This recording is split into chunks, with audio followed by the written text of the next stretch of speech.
Well, good morning, everyone. It is so good to have you all here. I am so excited to share today's Zoom with you.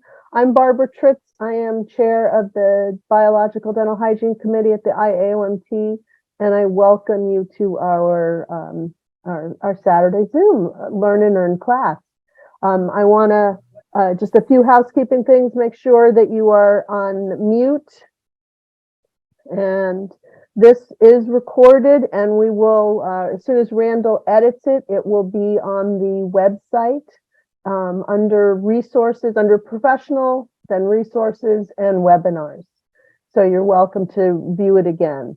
Our plan today is to go an hour and a half. So Dr. Taylor, who is my boss, I work at Green City Dental with her.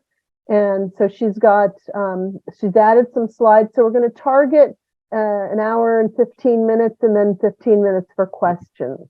And then if you have further questions, certainly reach out to me or to her and we can get your questions answered.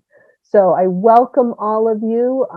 And if you have any other questions, you're welcome always to contact me. And so I want to turn it over to Dr. Rebecca Taylor. So thank you, Rebecca, for joining us this morning. Well, thank you for inviting me. I love this topic and I just love sharing about it. So I'm Dr. Rebecca Taylor. I work with Barbara, she mentioned, and we are located in Edmonds, Washington, which is about 20 minutes north of Seattle. We are a biological practice and I focus a lot on kids and airway health, and we're going to talk more about it. So let's get to it. All right. All right. So. Yeah. Can somebody? There we go. Okay, perfect. So if you look at the skull on the left, this is what an early modern human skull looks like. And if you look at the one on the right, you can see that this skull is from a Neanderthal. And what you can notice is that the lower third of the face has gotten much smaller as we've seen this evolution. And so according to Dr. Lieberman, who wrote a book about this, he's a professor from Harvard, and he said that human heads are evolving faster than evolution would dictate. Our jaws are becoming more retruded and our faces are narrowing. And he attributed this mainly to the softer foods and our diet, which was very interesting because we also saw that Weston Price in the 1930s saw a similar thing. So I'm sure you all know, but Weston Price traveled all over the globe. He went to different populations that were very primitive. And so they didn't have a lot of the processed foods that we had. And he found that the people living off of the land basically had these beautiful wide smiles. They had enough room for all of their teeth. They didn't have very much cavities, tooth decay. And he took lots of photos and he noted that. And then he saw that when he went just one town over where there was westernization, he found that there was crowded teeth and really attributed this to the different diets. So he found that the diets of the primitive population were much higher in fat-soluble vitamins, minerals. They were not exposed to the same pesticides and genetically modified crops. And so that was a big aha for Weston Price, and amazing for his time that he was able to even do that research. So it's awesome that we have that. So when we look at more of an ancestral diet, they're eating more organ meats, there's more bone broths, no raw dairy, not pasteurized, more fermented foods. And these are things that we don't see as often in a more modern diet. So the conclusion was that a modern diet encourages allergies and airway obstruction and causes mouth breathing and changes to the tongue position. And that leads to the development of a long and narrow face and malocclusion. So it's very interesting that he noted this again at his time, because now it seems like with this big boom of myofunctional therapy and dentists like me who are treating a lot of airway obstruction, Weston Price back in the 1930s kind of had this figured out. It's pretty cool. So whenever we have an inflammatory foods, that's going to create an immune system reaction. And when we have an immune system reaction, our tonsils and our adenoids get larger, and we become mouth breathers instead of nasal breathers because we can't breathe through our nose.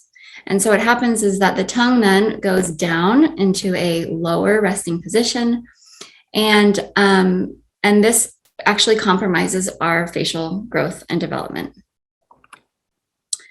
So what is this mechanism? Why would a low tongue posture cause the face to not grow properly?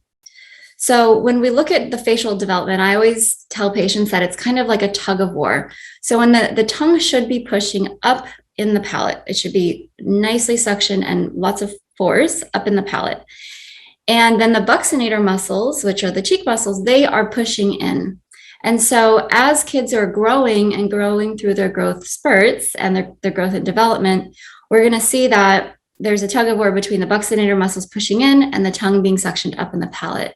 So when the tongue is down, the buccinator muscles are pushing in, and that is causing the collapse of the palate. And when this happens, we, of course, become mouth breathers, or we are mouth breathers, and this is why that happens. But when we mouth breathe, we have to compensate for our airway.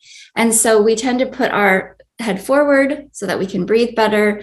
And that also puts a lot of stress on our muscles and our TMJ joints. The jaw will drop down and back. We'll get narrow, high palates. We see that a lot. You're going to have patients that suffer from neck and back pain. They're going to have headaches, like I mentioned, TMJ issues. And they're also going to have lots of clenching and grinding that happens usually at nighttime. So mouth breathing and airway symptoms are the same as a lot of our TMD symptoms. So whenever we have a patient that we note has TMD, we always need to be screening them for airway, because a lot of times the airway and the jaw, what I have found in practice is they work together. They're almost the same. So this is an excellent video that I show patients that, like, it's one of my favorite videos to show people. It really links together the airway and the TMJ. And I'm not going to show it right now, but I do have the link here, and you can look it up on YouTube. It's great. Again, it just shows the buccinator muscles and the tongue pushing up and how that changes the face over time. All right, so let's talk about nasal breathing versus mouth breathing. So the nose is really what we're supposed to be breathing with. Our mouth is really made for eating and smiling and talking, but it is really not made for breathing. And so when we are nasal breathing, there's many benefits. So one of the things that nasal breathing does is it helps humidify the air. So when we breathe it in, it's less harsh. It also helps to clean the air. And so again, it's less harsh. It also increases our nitric oxide production, which helps dilate our blood vessels, and that increases and helps our arterioles relax and can be beneficial for cardiovascular health, which can also then reduce hypertension and everything else that happens after that. It also helps us get into parasympathetic nervous system mode and relax. And when we're mouth breathing, it causes dry mouth, and that actually increases the risk of caries. So when I see a kid that has a lot of cavities or an adult that has a lot of cavities and we can't figure it out, I'm always thinking, well, maybe there's mouth breathing going on. And I talk a lot with my patients about that. And this is real. Nasal breathing actually does change our face. And we have several studies that actually show that. So this one study was a monkey study where they plugged the nose of monkeys and made it so they had to breathe through their mouth. And they found that the monkeys over time all developed this increase in face height. They all had steeper mandibular plane angles, and they all had different facial appearances and occlusion compared to the controls that were nasal breathing. So they concluded in the study that nasal breathing is the triggering factor for these changes, but it's actually the muscles that cause the maldevelopment. So here is our beautiful nose breather over here, this nice straight profile, good posture. And then when we have mouth breathing, this causes compensation. It causes altered growth. Our head goes forward, the tongue is down, and we see all sorts of things, negative impacts from mouth breathing. And so this process of facial growth and development is happening in our kids. We have this really amazing opportunity when kids are growing and developing to be able to correct something that you see like this and go back to this, or prevent this from happening altogether. We're going to talk more about that. So lots of times patients tell me, well, it's just genetic. You know, my mom had that, it's genetic. And this was an interesting case study. They looked at a 10-year-old boy, and he had beautiful facial development here. And then this boy had gotten a gerbil around age 10, had a gerbil in his room. He was allergic to the gerbil, and the gerbil, being allergic to the gerbil caused him to then mouth breathe. And so you can see the changes in his facial profile, this really retruded class 2 jaw. You can see this long, narrow face, and I'm sure he's got a very high palate and crowded teeth as well. So this environment actually is going to overrule genetics. And that's something that, again, we really need to be talking with our patients about, because environment is easy to correct. You can't really change your genetics very easily, but you definitely can change your environment. So which smile would you rather have? We've got this nice, beautiful, wide smile here, and this very narrow, probably premolars have been extracted, narrow smile there. So we know that a properly functioning mouth is a more pretty smile. It's more aesthetically pleasing. And to achieve proper growth and function, will actually help us achieve proper form and give people their full genetic potential. We have to treat the dysfunction for long-term stability and health benefits. And which airway would you rather have? We've got this very narrow airway. I don't even know how this person breathes during the day, let alone at nighttime. I mean, that just is so sad to me, versus this airway. This is what I see every day in practice. Also, lots of calcified pineal glands in a lot of these patients. And this is so powerful to show to patients because it's so visual for them. And when you're taking CT scans that show the whole picture like this, they really get it. So if you're not taking full CTs and looking at airway, I would highly recommend that you start, because it is so motivating for patients. Okay, so when we're sleeping and our tongue is down, it is going to be less strong. And the activity of that tongue is going to be more likely then, because it's not strong, to fall into the airway, okay, and cause obstructed sleep apnea. So we really want to encourage nasal breathing at nighttime. And a lot of the times I will tell my patients to try mouth tape, because that's a really good first step to even decide if the nose is open enough for them to even do that. So very, very important that our mouth is closed and the tongue is up. And again, there's been several studies that have shown that the tongue is protective to the airway, but it can also inhibit the airway and can really cause a lot of problems with breathing and facial development. Okay, so sleep apnea is a big deal. And what sleep apnea is that when a person has sleep apnea, they go to sleep, and then their tongue or something obstructs their breathing, and the breathing stops. And this is an apnea, and they're basically holding their breath. And so what happens is that the brain goes, okay, I need some more oxygen, everybody. Like, what's going on here? And so it sends signal to the heart and says, okay, heart, you need to pump faster. Like, we need more oxygen up here. And so then the heart starts to pump faster. And this causes, of course, issues with cardiovascular problems, but it also will cause an arousal. And so the brain, when it detects the oxygen is off, it triggers an arousal, and then you wake up. You don't even remember that you're doing this. You change positions, and then you go back to sleep. And then it kind of just repeats all night long. And so patients that have sleep apnea, they're never really getting that good deep sleep, and they're never really able to fully get into that parasympathetic nervous system where our bodies can detox and our bodies can repair at nighttime. So our bodies need good sleep. Our immune system is affected by our sleep. We store our memories and learning when we sleep. Brain function also linked to sleep. In kids, growth hormone is secreted during our sleep. And then there's also detox that happens. So the body is able to remove waste products. I have had a newborn baby recently, and I will tell you psychological well-being is a real thing with sleep deprivation. So that's huge. And then we talked about the cardiovascular issues as well, and the blood pressure. Okay, so when we don't have oxygen, it's a big deal. I tell patients this all the time. You know, oxygen is the most important nutrient in our body. It's more important than any food that you could put in your body. And we have lots of talks about nutrition and diets, and we want to do the paleo diet, or we're going to do the keto diet, and what are you eating? Is it organic?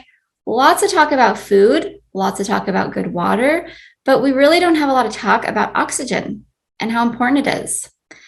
And so in just 3 minutes without oxygen, you're going to have some severe brain damage. And a lot of our patients are facing this every night. They're facing this oxygen deprivation. It's a really big deal, and it is so important to every single cell in the body. And yet, as I think our medical system really isn't looking a lot at that. So I think the dentists really have a role to really be talking and screening our patients for this. And we talked about the cardiovascular system. Basically, your body's in fight or flight when you're not getting good oxygen, and then that's going to cause your constriction of the blood vessels, and you're going to have more hypertension, and then that's going to take a toll on the body. And again, if this is happening every single night, then over time, this is going to cause big problems. So these are all the things that are linked to sleep apnea and oxygen deprivation. The list goes on. We talked about some of these already, but it is amazing to see how almost every system in the body is affected by low oxygen and sleep apnea. And right now, our CPAP is the gold standard. And the problem with CPAP, and I'm not anti-CPAP. I think some people, they love their CPAP machine, and I want them to stay on their CPAP if that works for them. But the problem is that people don't wear their CPAPs. They usually end up under the bed, and studies actually show this. So in a study that they looked at, 4.46 hours per night, 64% of the nights people were wearing it. So that was only 36% of total sleep. So our system is kind of like, our treatment is kind of broken. It's like, it's a good treatment, but people don't wear it. So we really need to find alternatives to this. So my focus a lot in my practice, and one of my passions, is how this is impacting our kids, because I think with kids, this is where, for me, I can make the biggest change, and I can make a more long-term change that's going to help them grow, develop, and be successful later in life. So I get really excited when I see kids, and I can help intervene early. More than 50% of our 4-year-olds breathe through their mouths most of the time. So this is a huge problem. It's a worldwide problem. And again, it's really not something that we are talking about, at least not in the medical community. So most facial development in kids happens between the ages of 2 and 5. By age 8, the tongue is about adult size. And the maxilla then is about adult size at age 8. And then you're going to have a little bit more growth, as with the lower jaw, especially as you go through puberty. Boys are going to have a little bit longer growth period than girls. But most of that growth is happening between 2 and 5, which is a lot of the times when we're not even seeing these kids, especially orthodontists. So mouth breathing is really setting up our kids for failure. And not intervening early enough is also setting up our kids for failure. And if you just start looking around at everybody and you start looking at kids, I'm just shocked at how many kids have an open mouth all the time. So here's again the evolution of the modern face. We want to really intervene so that we can help create this, and we want to change this so that we avoid this elongated face and are really encouraging proper growth and development of the jaws and the cheekbones. 15% of our kids are suspected to have sleep apnea, and most of that is undiagnosed. I think that this is huge, and I think that even what I have seen in my practice is that I have to fight for a lot of these kids to get sleep studies done because a lot of the doctors don't even believe that this is even a problem. So I think it's really important that we in the dental field are educating our patients and even practitioners. So 80 to 90% of all sleep apnea cases, like adults included, are underdiagnosed. And only 1% of people that have sleep apnea are actually being treated. So this is huge. In the United States, 31 million people are then estimated to have sleep apnea, which means that only 3.1 million are diagnosed and only 310,000 are being treated for this. And this is just sad because, again, oxygen is so important for every cell in our body and all of those other things that I talked about. It's really important. And this number doesn't take into account all of the upper airway resistance, which is also a very big thing, and other breathing disorders. So we have to remember sleep apnea and this diagnosis is a pretty early invention. It's about 50 years old. And so as we have more research, we're learning that there are more and more types of sleep disorders. And as time goes on, I think we're going to become more aware of them. But right now we're kind of sucking at treating the people that have this really, really serious problem. So I guarantee that this affects adults and children that all of you know, multiple probably. And there's a huge breakdown, like I mentioned before, in educating our doctors. So pediatricians, they really don't have any education in airway health. They don't recommend removing tonsils and adenoids. I've seen this so many times. They tell the parents, oh, they'll just grow out of it. Don't worry about it. And that is not okay because, again, kids' facial development is happening between ages 2 and 5. So growing out of it, you're missing your window. You have to intervene early. They're not screening for airway issues and snoring. They don't evaluate inflammatory diets and food sensitivities, which we'll talk about. And they also are misdiagnosing a lot of these kids that have sleep apnea with ADHD because they have very similar symptoms. So ADHD symptoms, like I said, almost all the same as a kid with sleep apnea. You've got irritability and acting out, lack of focus, getting easily distracted, forgetfulness, being impulsive, being unorganized, hyperactivity, and impairment with attention that could lead to academic performance. 11% of our kids in the US are diagnosed with ADHD in 2011, according to the CDC. So this is huge. And the US has seen an increase in ADHD over the past 8 years, a 42% increase in ADHD. So this is a big thing. And most of the time, the doctors that are diagnosing with ADHD, they don't even talk to the parents about airway. My stepson actually was diagnosed with ADHD, and I had a naturopath. We had a naturopath that we're working with, and I asked the naturopath, like, well, do you think we should have a sleep study? Like, he's a mouth breather and he's tongue tied, and she just told me, no, I don't think he has that problem. We should probably do this ADHD treatment. I cannot believe this. Even in our more natural health community, we are still missing this. And ENTs, some of them are awesome and they get it, but most ENTs, they don't understand the impact that nasal breathing has on the growth and the development of the face. So they might say, oh yeah, we could remove those, but I would wait, you know, again, like we have to intervene early because that facial development is happening and they just don't quite understand that piece. And usually to remove tonsils and adenoids, they want the kids to be really, really sick and sick for a long time before they do anything about it. And by the time they get actual treatment, that window, that growth window is kind of gone. So there are some ENTs. I know Dr. Zaghi in LA is teaching ENTs. And so I would always recommend that you send patients to an ENT that's trained by Dr. Zaghi. He's with the Breathe Institute in LA. And when we do tonsils and adenoids, we know that it does improve sleep apnea. There's lots of studies on this, again, and yet we still have a profession that's unwilling to do this treatment for kids. This is going to be detrimental to the growth if we don't get these tonsils and adenoids taken care of at a young age, if they're a problem.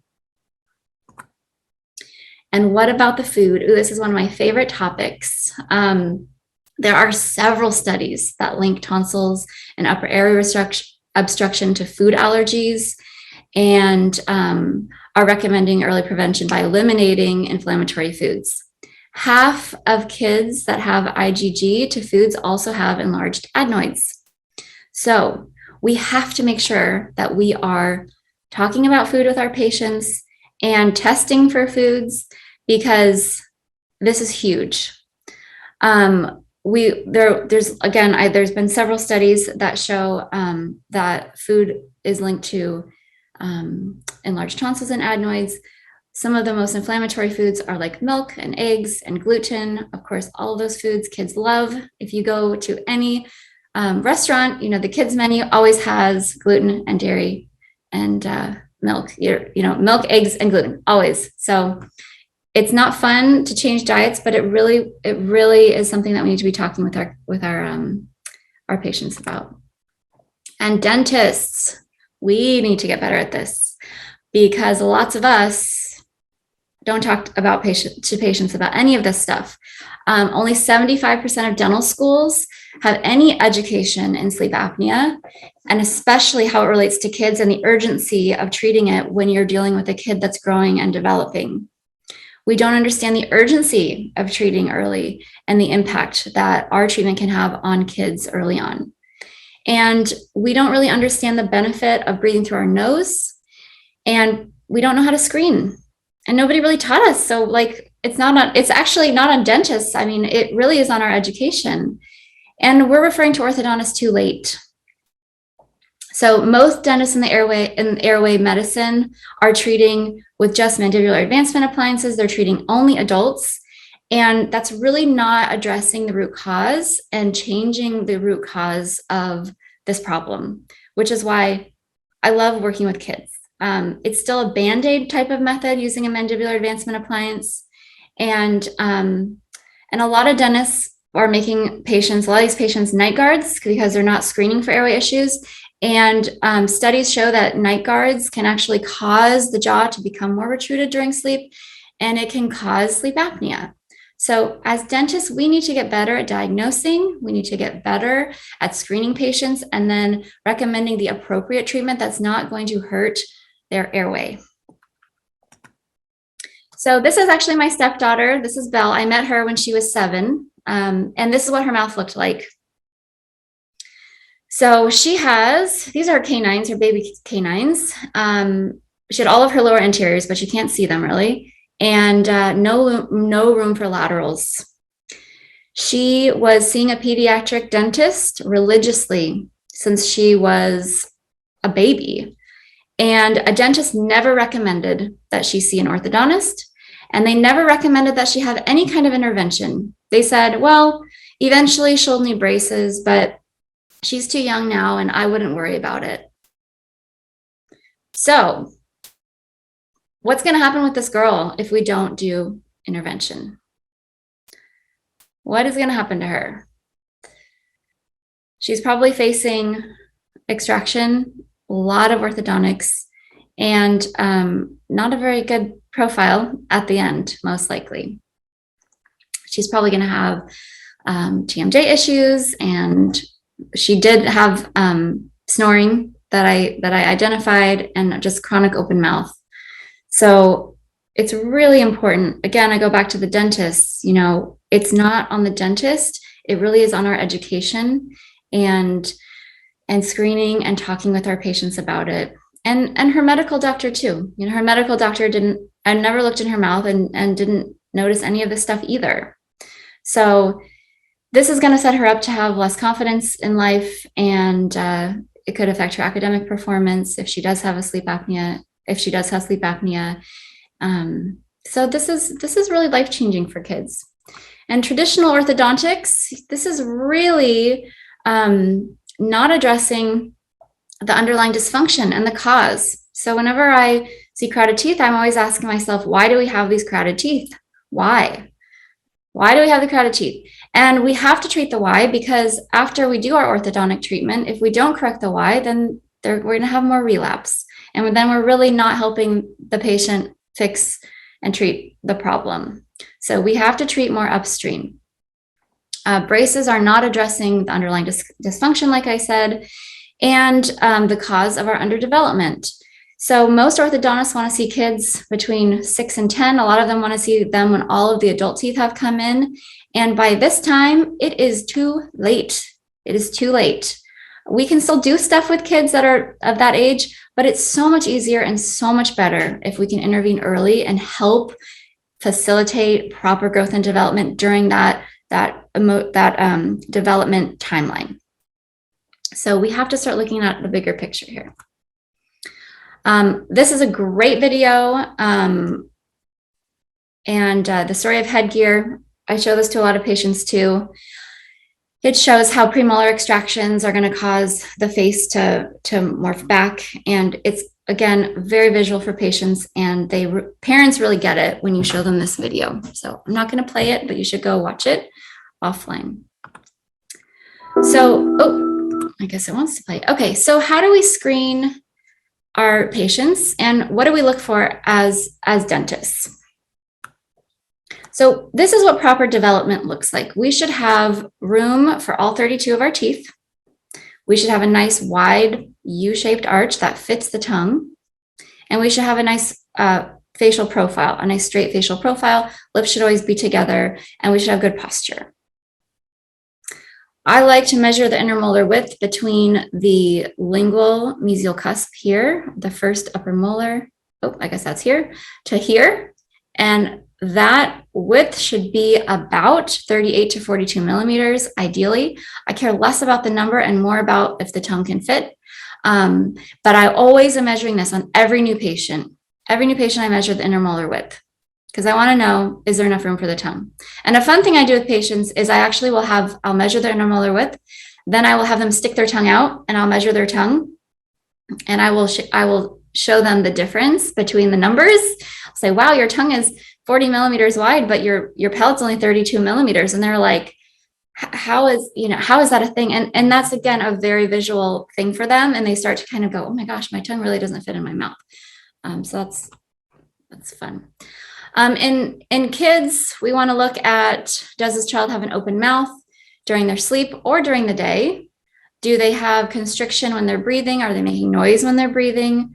A lot of kids come into my office and they have cracked and dry lips. And I ask the parents, is their mouth breathing happening? And they say no. And they're chronic. They always come in with cracked and dry lips. And I'm like, okay, can you please go into their bedroom at nighttime and look and see if their mouth is open? And most of those patients come back and the parents go, oh my gosh, they're breathing through their mouth the whole night. And I'm like, I know, but I had to convince you first. Do they drool? Do they snore? Are their nostrils upturned? And do they have a narrow nose? Do they have bags under their eyes?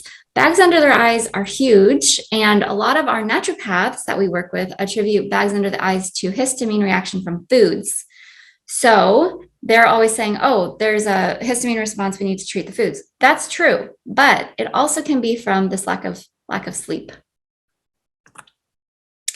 Does this child have spacing between all of their baby teeth? We love, little baby teeth smiles like this one here. Looks beautiful. They're all nicely aligned. Everything looks great. And then they lose a tooth. The adult tooth comes in and whoa, we have a big problem. Do they have malocclusion with their baby teeth? So we want to have We don't want to have any wear on teeth. We don't want to see any signs of clenching or grinding. Always want to look at if there's a tongue tie present, lip ties are lip ties present. Have they been diagnosed with ADHD? Do they struggle in school? Are they bedwetting? And are they able to make friends? Do they have any type of hyperactivity? So all of these things that we screen with our patients, if they answer yes or we see notes, then we probably want to think more about them having an airway issue. So other things we're going to talk to parents about, and some of this, I will mention this, but a lot of this I have to team up with a good functional medicine doctor or naturopath to do, because it's just a lot. It's a lot. And, as dentists, I think our role is really in screening and helping guide. But how is their diet? Are they eating inflammatory foods? Are they growing properly? Can they breathe for 3 minutes with tape on their mouth? I do this a lot with my patients. We make it a game. How is their sleep? Do they have cavities on their front teeth especially? Do they have a history of pacifier, chronic pacifier or bottle use? Did they get ear infections or sinus infections a lot when they were a kid? And then have they had any thumb or finger sucking habits? These things put us all at higher risk for airway issues.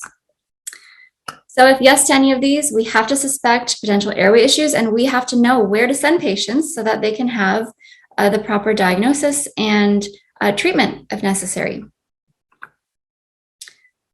So other reasons why the tongue can be down and things that can contribute to this are pacifiers and bottle use.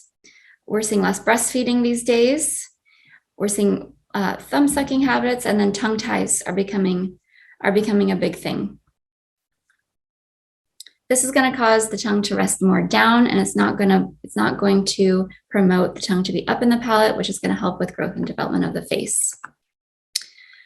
Tongue ties are everywhere these days. It feels like when a tongue is not tied, it should be resting up in the palate. And if it's resting down because of a tongue tie, that's also going to be preventing that the buccinator muscles pushing in and that tug of war that we were talking about. And so it's going to cause a high palate and malocclusion. So we want to address these early, ideally in babies, day 1 if possible, but you can even address it. And I've seen a lot of patients, kids and adults, benefit from tongue tie releases. Not all practitioners are linked or are trained to do this accurately. So make sure that you're sending people to a practitioner that has done a lot of these and knows what they're doing, because it also has become a thing where people, oh yeah, I can do tongue tie release, and they just start doing it without proper training, and a lot of times I end up redoing a lot of them because they didn't go deep enough, or they're not functionally looking at the tongue and how it's working and the position of it in the palate. So it's really important that you are sending patients to somebody who does them correctly. And if you're going to do them, make sure that everybody in the office is trained. Okay, so here's our tongue tie classification. This is from Dr. Zaghi. This is a beautiful grade 1 tongue. I have this in my office to show patients. We have grade 2, grade 3, grade 4. I would really recommend that you take his training through the Breathe Institute, because he talks so much about tongue tie. There's a whole course on it. But this is just a screening tool, a way to screen and diagnose tongue tie. Myofunctional therapy is essential. I couldn't do what I do without myofunctional therapy. And myofunctional therapy is competence, getting the tongue up, getting the breathing more established, helping with the swallow and the posture of the tongue. And it's just really important that you have a good myofunctional therapist, either in office or on your team, who is up to date with all of these interventions. We really want to treat kids early. Dr. Zaghi did a study that found that when tonsils were removed and tongue ties were addressed and myofunctional therapy was done, that it reduced sleep apnea by 50 to 60% in adults and kids. So just myofunctional therapy alone can be a very, very powerful tool. And it's important that you're talking with your parents, your patients about the importance of myofunctional therapy. Okay, so we have now identified a problem, our patient's in our chair. Now, what do we do? So the first thing is I like to coach parents from day one. So I would actually rather not have the kid in the chair with a problem. I would rather talk to the parents even before they're pregnant. We have to make sure that moms are getting good nutrition when they're pregnant, and even before conception, but when they're pregnant, and also breastfeeding. We want to encourage moms to not schedule C-sections, because we want to really encourage natural vaginal birth if possible. We want to encourage breastfeeding, and we want to avoid inflammatory foods like pasteurized dairy, gluten, soy, and this is an excellent book. Prenatal vitamins are so junk. When I was pregnant, I researched so many different prenatal vitamins, and they were just horrible. Even the good brands, like even better brands, were horrible. They had a bunch of synthetic vitamin A's, and they didn't have enough of other things. And so I highly recommend patients and anybody that's pregnant or wanting to get pregnant or breastfeeding to get this book. This is like the Bible when you're pregnant. And this is a Weston Price, based on Weston Price. And the protocol is going to ensure that moms and babies are getting enough nutrients so that minerals aren't lost, they can grow and develop properly, and also so that mom is not losing a bunch of things too, so that we don't have a bunch of tooth decay after we have our babies. I would recommend that patients do this before conception, during pregnancy, and definitely during breastfeeding. It also has amazing recipes for cough syrups and different types of natural treatments for kids when they have colds and are sick. And it talks a lot about different childhood diseases. And anyways, it's a really great resource for your patients. The other thing that's really interesting is that our gut health is so linked to so many of these issues that we see. And when we talk about mouth breathing, a lot of the times our mouth breathing is being caused because we have a food sensitivity. And food sensitivities can be addressed in one-day-old babies. You can identify the gut health of your babies. So this is actually my daughter's gut. I did a gut test on her when she was 7 or 10 days old, I think. So 10 days old here, August 21st. Or no, she was 2 weeks old, 2-week sample. And then I did another one at 3 months. And it's just a stool sample. You can do it at home. They'll send you the kit, and it shows you all of the bacteria. So I'm actually going to show you their website because I think it's worth looking at, because I want to show you all the things it's linked to. So hang on here.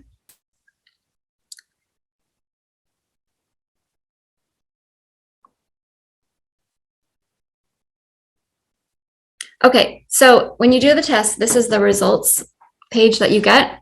You can see the beneficial bacteria here, you can see the bad bacteria, and you can see the medium types of bacteria. But the more important thing is that if you go to key insights, you can scroll down. You can see if you have a microbiome in your baby that has antibiotic resistant signatures. You can look at their digestion. You can look at if they have more risk for histamine production, what their immune strength is. All of these things are linked to our microbiome. And we also look at gut inflammation later in life, colic association, obesity later in life, sleep associations, anti-inflammatory markers. All of these things can be looked at in a baby. Look, cow milk protein allergy association, diabetes association. So having this information when you have a baby is huge, because you can make interventions super early, very, very early, like within days. And so I love this company. This is Tiny Health, and they will do a consult with you, and you purchase their test. They'll do a consult with you. They'll make recommendations. Very cool. If you look at the different baby gut types, there are so many. This was my daughter had a very good gut because I did all of the Weston Price stuff, and I followed that book very closely. But there's all sorts of these other microbiomes that are going to be linked to all of these other health issues. And if we can know what they're deficient in, then we know, like with probiotics or other types of supplementation, we can change this gut to go from this to here. But we have to test early, because if we're not testing early and while the microbiome is developing in a child, then we don't really have the opportunity as much of an opportunity to do that early intervention later. So I love this company. They also have like this action plan. And again, my daughter's gut was really boring, but they have a whole plan. One of the really interesting things that I found was that they really want kids playing outside and getting dirty. And they love it when you have pets in your house. Apparently, pets in your house actually are linked to a stronger microbiome and immune system. So I thought that was really interesting, because we live in a world where everything has to be so clean. And we're always worried about, the dog licking your face or kissing your dog. But the microbiome actually, when you're little, it needs to be challenged so that the immune system can be trained to then be able to take on more pathogens later in life. So very, very interesting. The other thing that they mentioned was that avoiding rice formulas and rice cereals is actually promotes better health, because rice has high levels of arsenic, and the arsenic can also affect the microbiome. So I thought that was pretty fascinating too. All right, I'm going to go back to my presentation. All right, and then nasal clearing in babies. This is also huge. So we want to use anything that we can to get our babies breathing through their nose. There's this one here that's more manual. You suck, and then this one is electric. This is very high power and it's like a machine. But making sure that you're aware, moms are aware of, hey, babies need to not be congested, and then if they get a cold, addressing that. And pacifiers are seems like demonized in the dental world, and I think pacifiers we don't want anybody using pacifiers long term. You see 2-year-olds walking around with a pacifier in their mouth. They have to have a pacifier to do anything. And that's what we're trying to avoid. So a pacifier in a very young baby before they can self-soothe, between the ages of 0 and 6 months, I think is okay. It's okay to use a pacifier. And the reason I'm saying this is because so many moms, when you say pacifiers are bad, they just like, well, I use one, and they just don't talk about it with you. So be open to talking about it, because patients will open up more with you if you're more open-minded.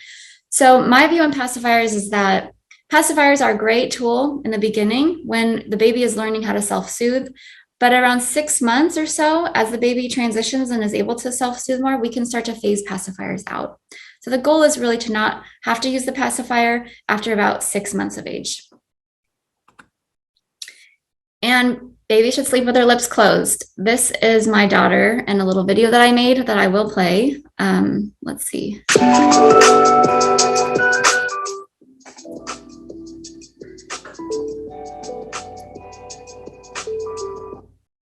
So that's when she was just a few days old, and I'm always challenging her lower lip. And the cool thing about this video is you see black under the like in her mouth, you see black. So that means her tongue is suctioned up in her palate.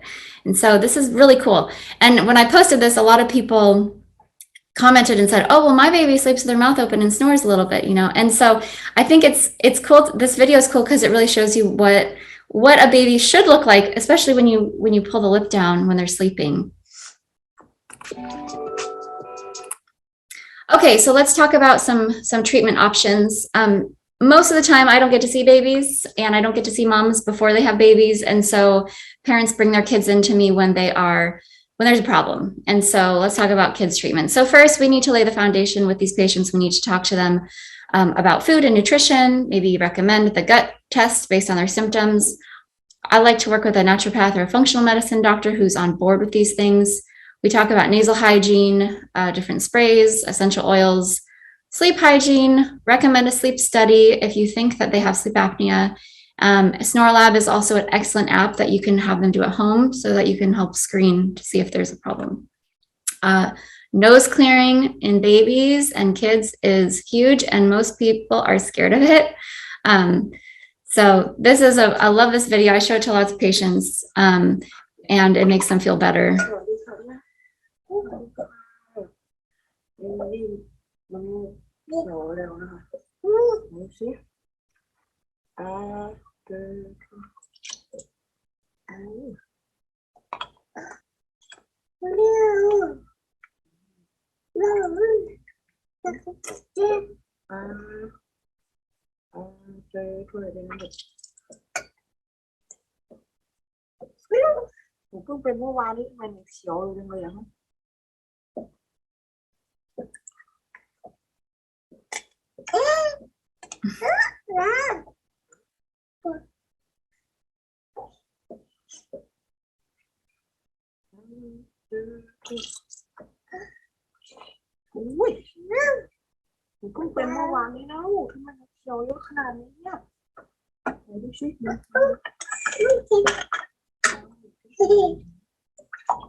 So it's amazing to me how much is coming out still. It really is. So I like to show patients that video. I'm not going to play the whole thing. It's 3.5 minutes. It just keeps coming out. But if you show them that video, it's like, wow, I need to do that to my kid and get all that stuff out of there. It can be really powerful to teach kids how to do nasal clearing at a young age.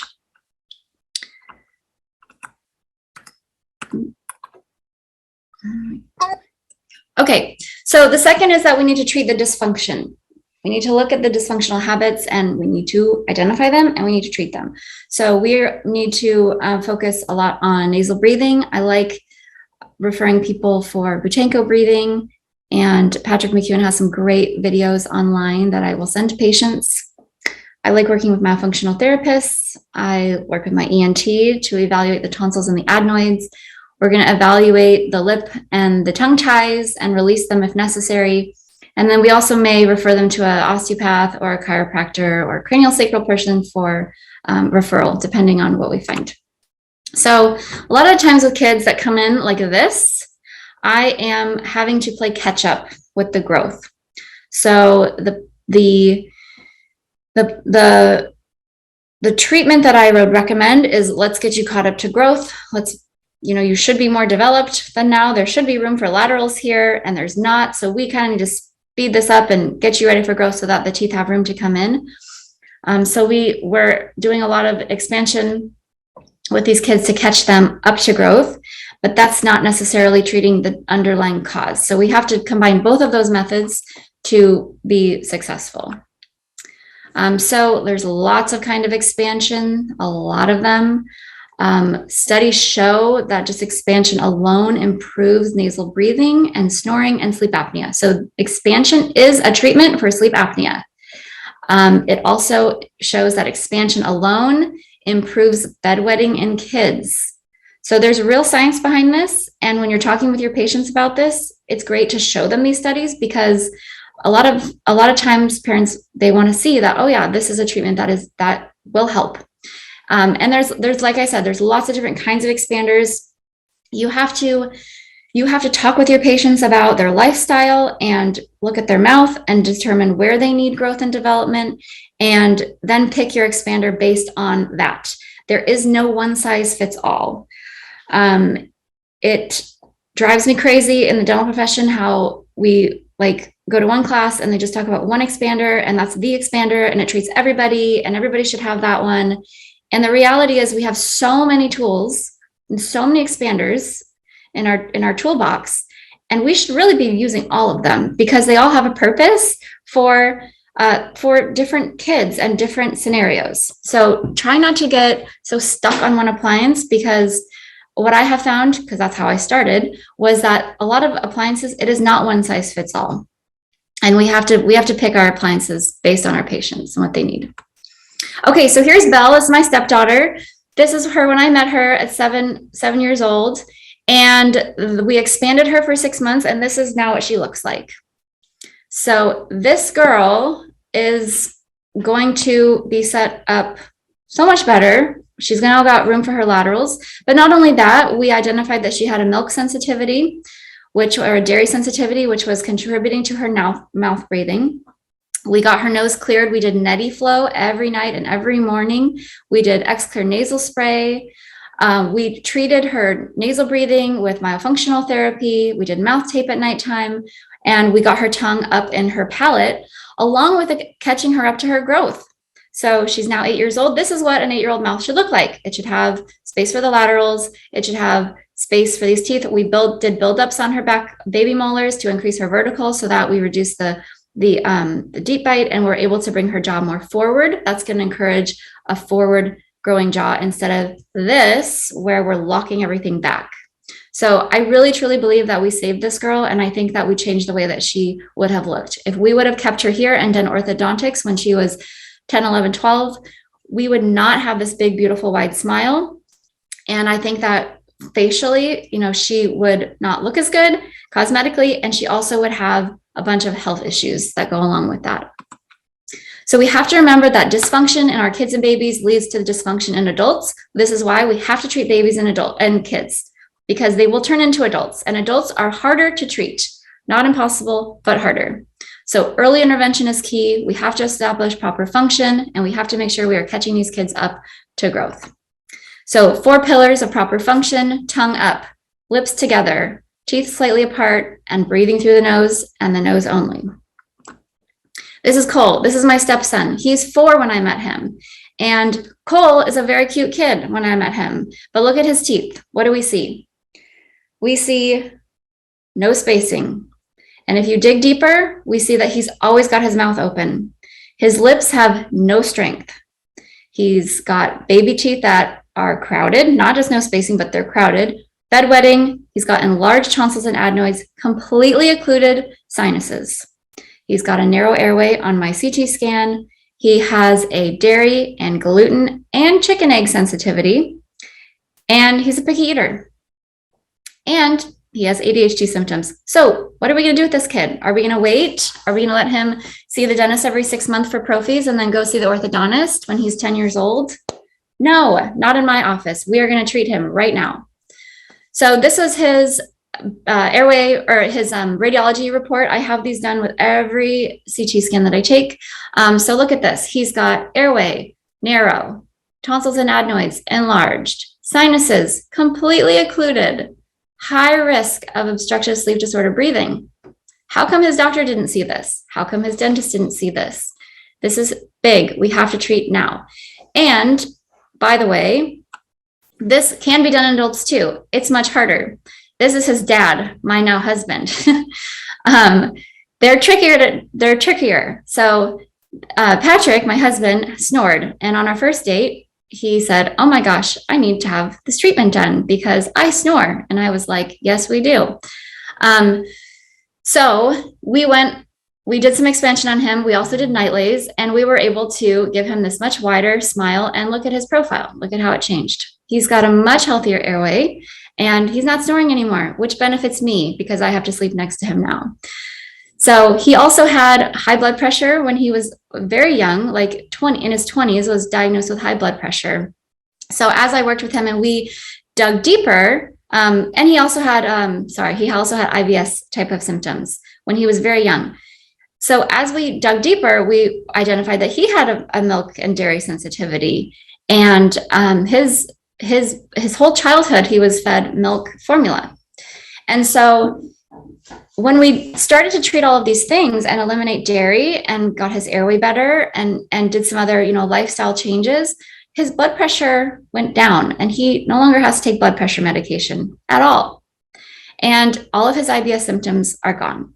So again, I'm a dentist and I'm seeing this patient, I'm seeing him, and I'm like, oh, I can fix that. But what frustrates me is, why is our medical community not looking at these things? We really need to educate people. And the dentists are the ones to do that. This is another woman that came in, severe sleep apnea, could not wear a CPAP machine, So again, we did all of the things I talked about. We did expansion on her, changed diet, talked about things, and look at her profile now. She's so much happier and she's so much less tired. So we have to change our lens. Dentists, we have to change our lens. We need to be screening. Hygienists need to be screening. Dental assistants should be screening. The front office can be screening when people walk in the door. We can screen people. My husband screens people all the time when we're just at the restaurant. He's like, that waitress has an open mouth. So once you see it, it's hard to unsee it. And no other medical professional is looking at this stuff. And so it really is on us dentists to do that. Here's another girl. She came in, she went to 2 orthodontists and they told her that she wasn't a candidate for ortho right now and she would need to have surgery later. So just wait for all of the adult teeth to come in and then we'll do surgery. And that's what they told her. 2 orthodontists told her that. And so she came to me and the mom really wanted to avoid surgery. And so I did all of my things and look at her report. We've got a narrow airway. Tonsils and adenoids are enlarged. We've got high risk for sleep apnea. And look at how tired she looks. So this is 6 months apart. I put buildups on the back teeth. We opened up her bite. We put her in an expander. Look, now she's out of class 3. We've corrected the skeletal problem. We just changed this girl's life.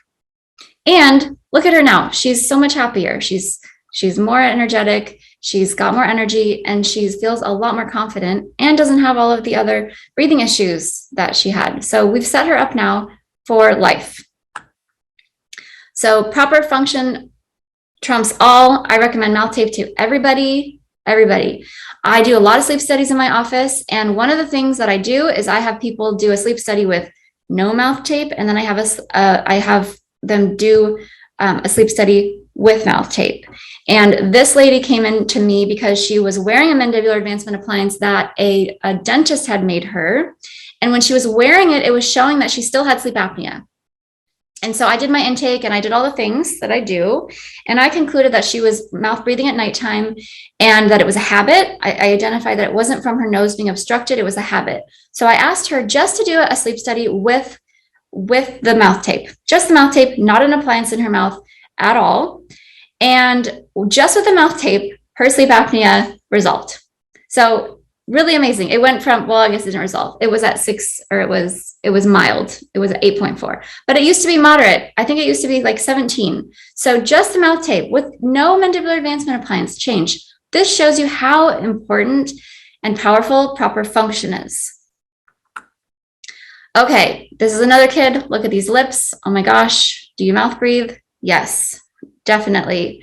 Narrow airway, adenoids and tonsils enlarged. Look at this overjet. High risk for sleep disorder breathing. We have got to treat this kid because if we don't, then what's going to happen to him? We got to treat. Dental professionals are the quarterbacks. We need to be screening. We need to make appropriate referrals. We need to be recommending sleep studies or doing them in our practice.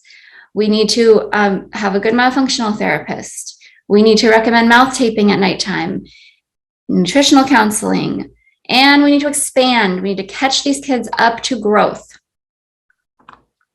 Every patient is different. So remember, this is not one size fits all.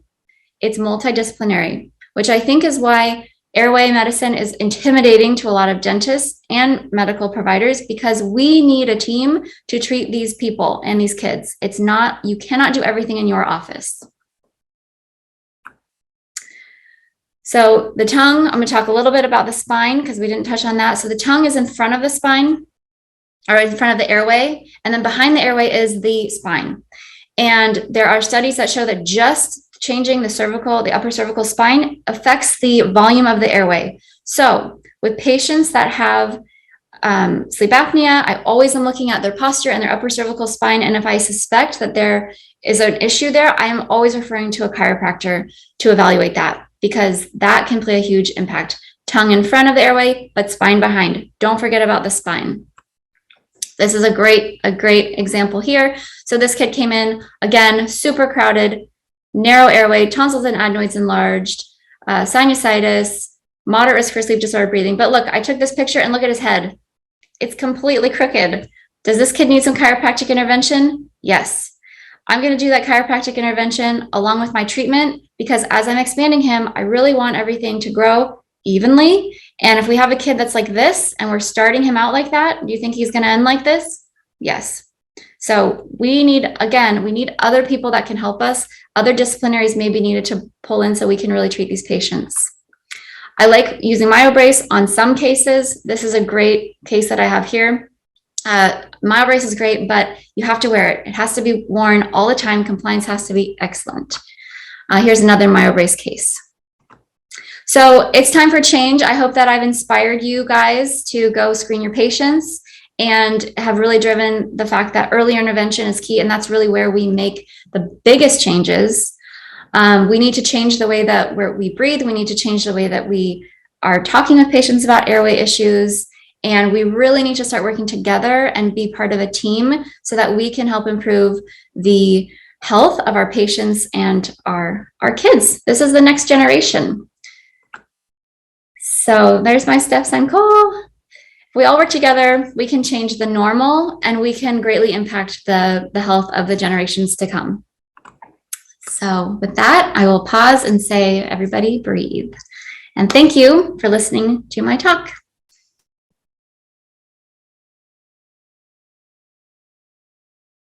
All right. Thank you, Becca. That was amazing. And it's always exciting to hear this.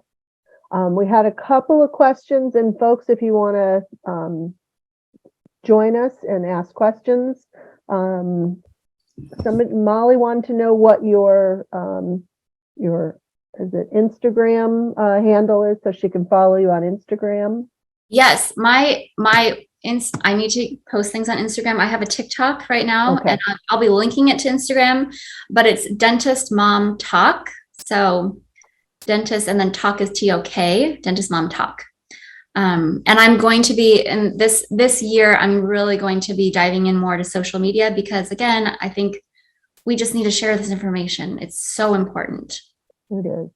Yeah. Okay, I will put the Dentist Mom Talk in the chat. Tiffany had a comment about patients refusing X-rays and CBCTs. So thoughts on how to persuade them? I tell people that if I don't have diagnostic imaging, I cannot treat them. And I tell them that there's so much on an X-ray that I get, and I cannot treat. I'm blind treating without imaging. And so in my office, if you're not willing to do imaging, then I just don't see you. And that's just my policy. And that's my policy for new patients. I can't diagnose dental stuff either without a CT. So I don't have kids doing CTs every time they come in if they're new patients. But if I identify that they need expansion or they have a breathing disorder, then I'm always going to be recommending a CT on the kids. And most parents, they get it because, again, it's all about educating them on how important it is and building value for them. So I don't really have too many patients that have a problem with that. It's really all about how you talk about it with patients. All right. Any other questions? Anybody? Oh, here. Let's see. Hold on.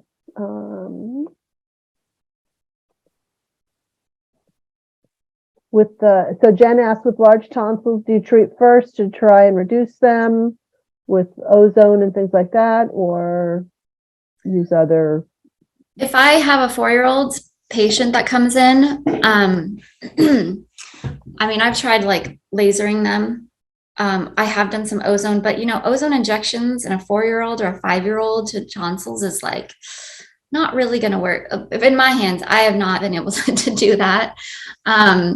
So I do always talk to them about foods. I always start with foods. I always give them the opportunity to reduce their inflammatory diet. But a lot of times by the time that these kids get into my chair, they are so chronically inflamed that even with diet changes, I don't see big changes in the tonsils. So like I said, I'm a biological dentist. I don't love removing body parts. It's not my favorite thing, but I think it's really important that kids can breathe because they're growing and their brains are developing, and there's this just magical window of time. So if they're not able to breathe, to me, if we weigh the pros and the cons of taking the tonsils with adenoids out, to me, I would definitely err on the side of removing the tonsils and the adenoids. I just think the airway is just so important. And we know from studies that removing tonsils and adenoids does improve breathing. So we have studies on that. And, but like I said, I always talk with patients about it. I'm open if they're like, I want to go to my doctor and try. It's okay, great. You do that for 6 months. Let's check back. Or you do that for a couple months and let's check back. I'm a team with them. And so I'm willing to meet people where they are, but most of the time, at the end of the day, after they've tried everything, what I have seen is that the tonsils and the adenoids need to be removed. Okay. I think when you have a chronically inflamed gut from birth, it's very hard to get the immune system to calm down. And there's not a lot of doctors that I have found that feel really confident in being able to reduce the tonsil and adenoid size. So to piggyback off that, my question, have you done periods of time where you will lip tape kids to see if they'll shrink through nasal breathing? yes, we do a lot of that. So we have patients do that. I mean, that's always where I start. I always I don't want to take the tonsils and adenoids out if I don't have to. So I'm always recommending mouth tape. I recommend they do it during the day first, see how it goes. We do it in our dental chair when kids come in just to see if they can do it for a couple minutes, make it a game. And then I send them home with homework to do it at home. And then I challenge them to do it overnight. And so we always start there. And yeah, sometimes it does help the tonsils, but I also have just found that a lot of times it's not just the mouth breathing that's going on. There's always usually some kind of food thing. There could be mold in the house. There could be a pet in the house. There could be, like the gerbil situation. Like there's usually it's so many different things that can be contributing. And so narrowing it down to just the one mouth breathing. Yeah, some kids respond to that, but a lot of the times there's other things going on. And it's not always a perfect solution. Do you give them a certain amount of time, like a couple months, or to see if they shrink? I want to see nasal breathing established in about 3 months. I don't like to go much longer than 3 months. Okay. And that's if you're working and you're doing myofunctional therapy and Butanko breathing, we really should be seeing big changes in 3 months. Great, thank you. All right, Amy asked about the buildup on primary molars.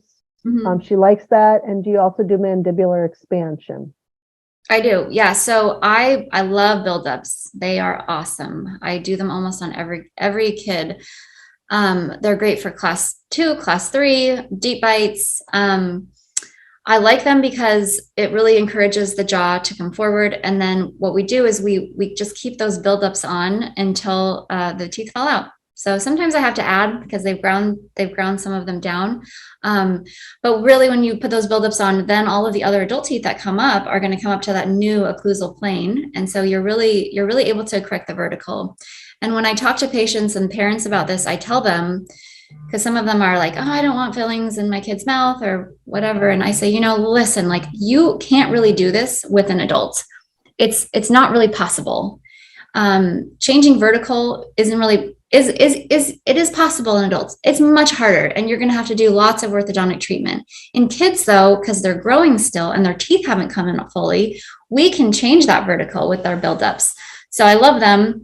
And like I said, I just leave them on until the teeth fall out. And then I do mandibular expansion. If you expand the top, you got to expand the bottom too. If if the teeth are aligned. Now, sometimes I might have a posterior crossbite and then I only need to expand the maxilla. So then I would only do the top. But usually on kids that have airway issues like that, their tongue is sitting down on their teeth. And so the molars are tipped lingually. And so the expander is more about tipping those teeth back up. And that also will increase your vertical dimension, but tipping those back up.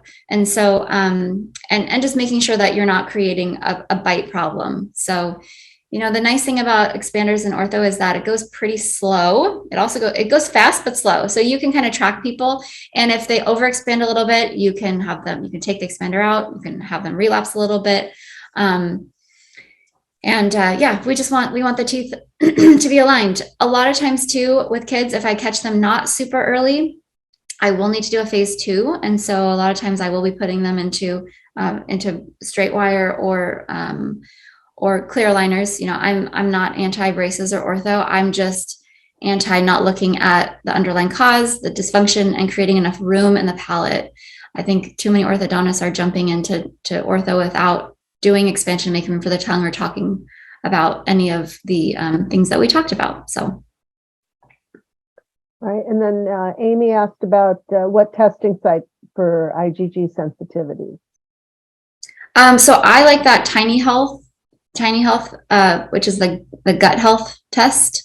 And then there's also, that's probably where I would start. And again, don't feel like you have to take all of this on yourself. I would recommend that you find a doctor in your area who can get on the same page as you, and they can help you. And so with patients, like I'll say, hey, we need to look at these things, but I'm going to send you here. And then I coordinate with the doctor. So if I had to do all of this myself, it would take hours and hours and hours. and I love it, but it's, I want to do what I do as a dentist. I want to expand. I want to help kids because that's what I can do. So rely on your other health practitioners to do those tests if you can. Excellent. All right, any other questions?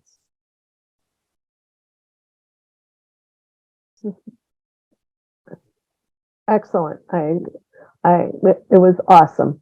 Yay. It was. Okay, great. Yay. Well, thank you guys. And yeah, I will, like I said, watch out for my social media account because that's my goal this year. That's More with a new mom, yeah. that's awesome. Yeah. So, all right. Any problems, any questions, please let me know and I can relay them to Dr. Taylor, and then we'll keep going with airway development, and hopefully I can get a lactation consultant on and maybe a baby myo therapist so we can really round this out. So That would be awesome. Excellent. All right. Well, thank you, Becca, and thank you everybody for being here. We had 13 people jump on today, and that's, I'm excited to see all of you. Awesome. So until next month we will be doing Bristle, which will be a salivary diagnostic home test that, and Heather will be conducting that. So I will be on vacation next month. And then I hope I see all of you in Dallas. Come join us in Dallas. And then I will also be in Chicago at AAOMT's Hot Topics. So I look forward to seeing all of you in the next couple of months. So until next month, we'll see you. Thank you, guys.